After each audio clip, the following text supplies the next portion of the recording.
Nuestro proyecto, la problemática que vamos a abarcar es un diccionario de lenguas indígenas de Colombia. Para ello vamos a aplicar la solución de la creación de un software que en su primera versión nos permita mostrar esas palabras que son fundamentales, pues por lo menos para conocer un poquito más de nuestra cultura y también rescatar la misma. Los integrantes del proyecto son Alexander Cuella, Albert Montaña, Jairo Tapia, Miguel Díaz y Marta Alba. Propósito: crear un diccionario, un software de lenguas indígenas que mencione la pronunciación, las categorías morfológicas y los significados. Con esto pues aprendimos mucho, ya que no es similar como cuando aprendemos inglés. Te recuerdo esta palabra, vamos a tener este resultado. Tiene su propia lógica para aprender las palabras, y esto en un principio pues nos iba costando comprenderlo, pero ya a medida que fuimos desarrollando el proyecto fuimos enriqueciendo. Los recursos utilizados para poder desarrollarlo se hicieron como en dos subproyectos. Primero fue el backend y luego el frontend. En el backend se utilizaron las herramientas técnicas como Python, Django, Django API REST, Postgres, Postman, Heroku. Ya Heroku es una herramienta que nos permite hacer los despliegues tanto del backend como del frontend. Bitbucket como repositorio de nuestros fuentes. Jira como aquella herramienta administrativa a nivel técnico para la creación de los sprints con cada una de sus actividades y para delegar a estas actividades las personas o los integrantes que van a desarrollarlas. También el inicio y el final del sprint, y con ello mostrar el tablero de avance. También para el front ya utilizamos Vue y para él utilizamos Elements también, y pues con ello implementamos lo que fue también JavaScript, CSS, y para los mockups utilizamos Balsamiq.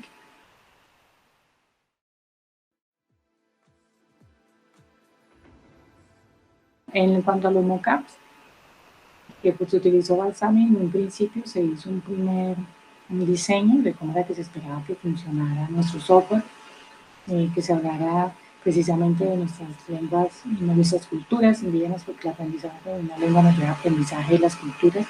Entonces, en este caso, por ejemplo, para la cultura caribona, entonces, cuáles eran sus otros nombres, su ubicación geográfica, su lengua, y luego, bueno, vamos a ver cómo vamos a entender o a comprender este lenguaje. Entonces, creamos unas opciones para poder enriquecer esa base de datos y poder hacer una interfaz de usuario que permitiera el aprendizaje de esta lengua. Es la parte del backend.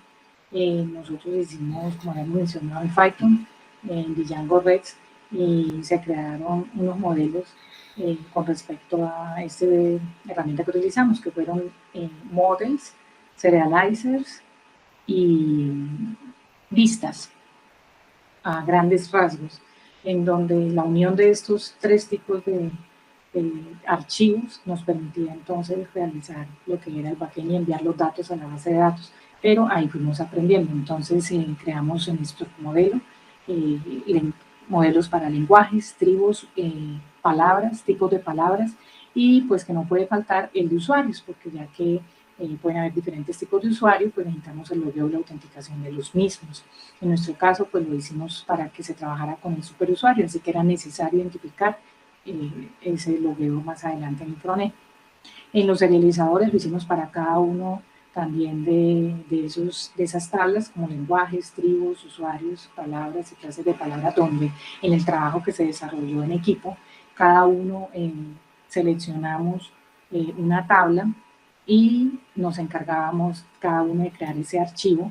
Con respecto a las URLs, a nivel de backend, pues se hizo necesario asociarlas para cada una de las pistas, de las tablas, perdón, como word type, language, tribu, para el usuario, para palabras, y ahí se fue asociando los URLs. Aquí lo que aprendimos a nivel de grupo fue que por ejemplo, para lo que era las tablas de palabras y tipos de palabras, lenguajes y tribus, los URLs se podían hacer mediante ese include, en donde se había creado para cada uno de los directorios de palabras, lenguajes, tribus, un archivo URL, y con eso se hacía más organizado y sencillo la administración de esa referenciación de las URLs.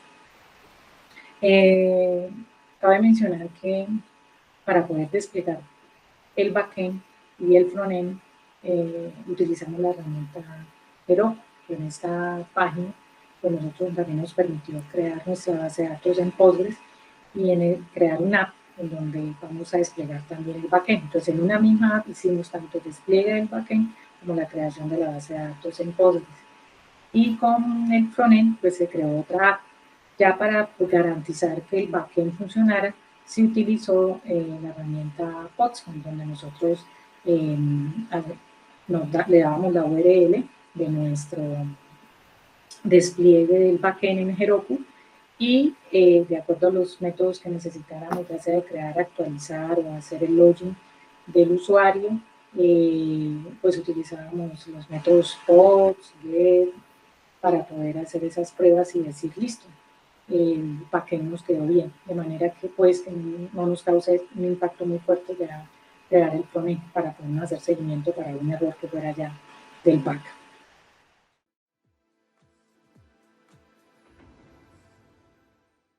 Bueno, como lo mencionaba mi compañera anteriormente, en la base de datos, el frontend y el backend, se hizo el despliegue en Heroku para que este se hiciera de manera global en la web y no hubiera un despliegue local y así poderlo compartir con demás personas. Para poder presentar esta conexión entre el frontend y el backend, pues se utilizaron las siguientes dependencias dentro del frontend que está basado en JavaScript.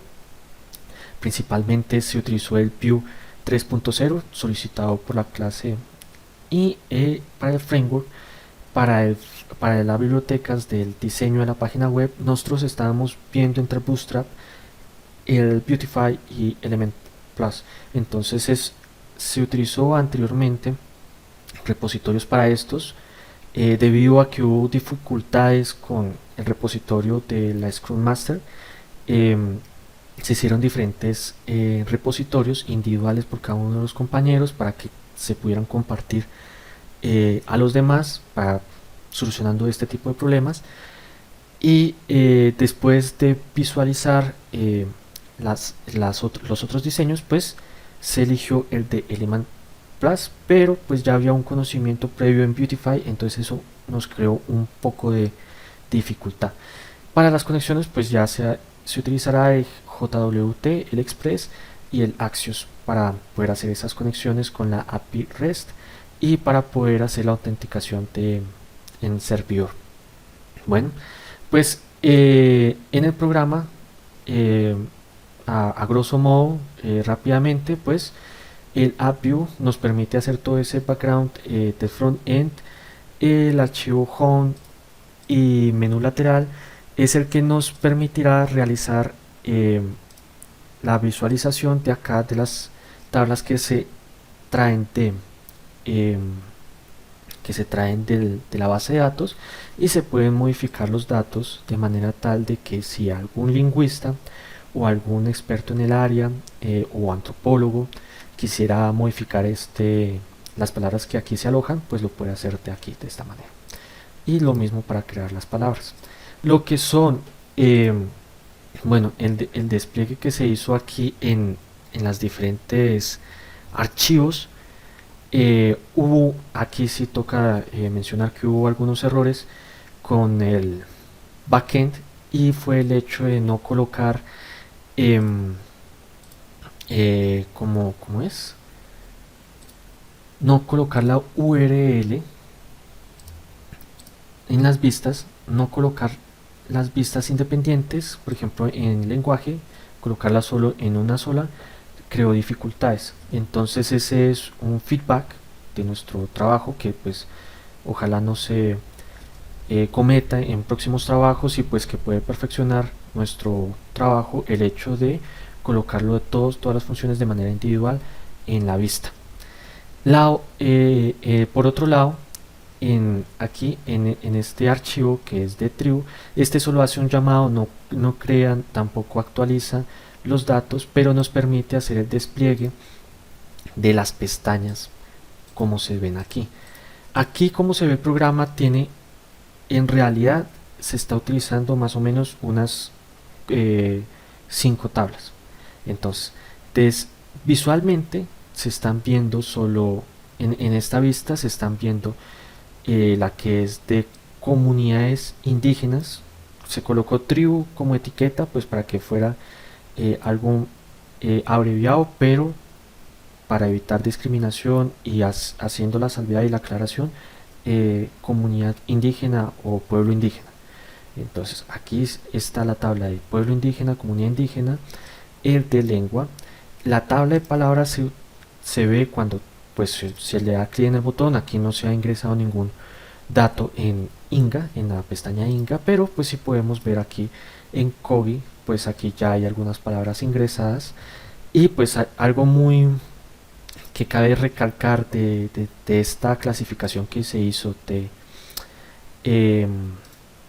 cómo se dividió y clasificó para poder organizar las palabras, se ve su utilidad aquí, por ejemplo, en la base compuesta de tigrito, donde pues de dos raíces como pez y tigre, donde pues la pronunciación es Kubai y Chawi, pues se puede diferenciar, y la persona que vea la palabra pues la va a diferenciar por qué es que se compone esa palabra, cómo se construye y cuál es su traducción.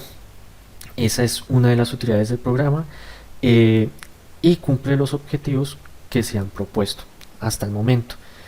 Otra de las utilidades, por ejemplo, poniéndolo a la práctica con datos meramente reales, aquí del Carijona se puede visualizar, podemos ingresar uno de los datos, y gracias a que pues tenemos esa diferenciación entre morfos y morfemas, nos permite, por ejemplo, está aquí el Carijona, estos son lo que son pronombres. Vamos a ingresar un pronombre. La palabra va a ser este pronombre personal. ¿Sí? Digamos que en una escritura normal del español, pues uno podría colocar, pues no sé, una aproximación así, pero la pronunciación en alfabeto fonético internacional pues sería correctamente de esta manera. Y en la parte de morfema, que es pues el ingreso de los datos morfológicos a nivel morfológico, pues utilizaríamos esta parte de la glosa. ¿Cómo sería la traducción pues al español? Una traducción aproximada pues sería el yo, y pues en la traducción pues aquí, como ya se había comentado anteriormente, toca discutir alguna de estas categorías, pero en la traducción léxica la idea es colocar el significado según los hablantes de la lengua. Una observación: como esto está en construcción, entonces aquí en el campo de observación nos permitiría poder hacer ese tipo de salvedades y correcciones que pues toca actualizar en el programa, y para que nos permita mejorarlo, ¿no? Entonces aquí podemos colocar definir un mejor campo, o que no sea obligatorio el significado por el hablante. Si se piensa de esa manera, pero pues la verdad es que para la decisión de esta definición tiene que ser producto de un análisis lingüístico y no puede ser sacado al azar. Bueno, se crea el dato y ya se puede visualizar en el diccionario acá del Carijona. Entonces aquí tenemos a we, y ya que es un pronombre que pues se aproximaría a lo que sería yo en el español. Y pues como estaba en esa tesis de grado también presentada en la Universidad Nacional, pues era I. Bueno, ¿Qué se puede mejorar de aquí a futuro? Que pues como lo teníamos presentado en el Mockup, poder colocar tal vez una pestaña aquí lateral donde podamos colocar tipología lingüística, por fonología, por morfología, por em, qué constituyentes sintácticos. Puede ser una de las mejoras. Otra de las mejoras de este programa es ese feedback que ya les habíamos mencionado, que para el programa, para poder hacer el despliegue y el llamado de la base de datos, poder eliminar, poder crear nuevas entradas, es mucho mejor utilizar las vistas así individualmente, cada una de las funciones, no todas unidas de golpe, sí, que no se encuentren las funciones ahí de golpe, sino que se encuentren pues cada una individualmente en las vistas. Y pues ese sería el programa que diseñamos nosotros. Esperamos que esto sea de agrado de ustedes y pues que contribuya a nuevos trabajos que se realicen en el campo, en el área y relacionados sobre este tema, que pues la verdad no fue algo muy fácil, pues hubiésemos podido utilizar una base de datos más sencilla sobre otro tema, pero pues nos arriesgamos a este tema sobre el diccionario y pues al menos sentimos que sí culminamos con los objetivos del programa. Entonces muchas gracias por ver nuestro video.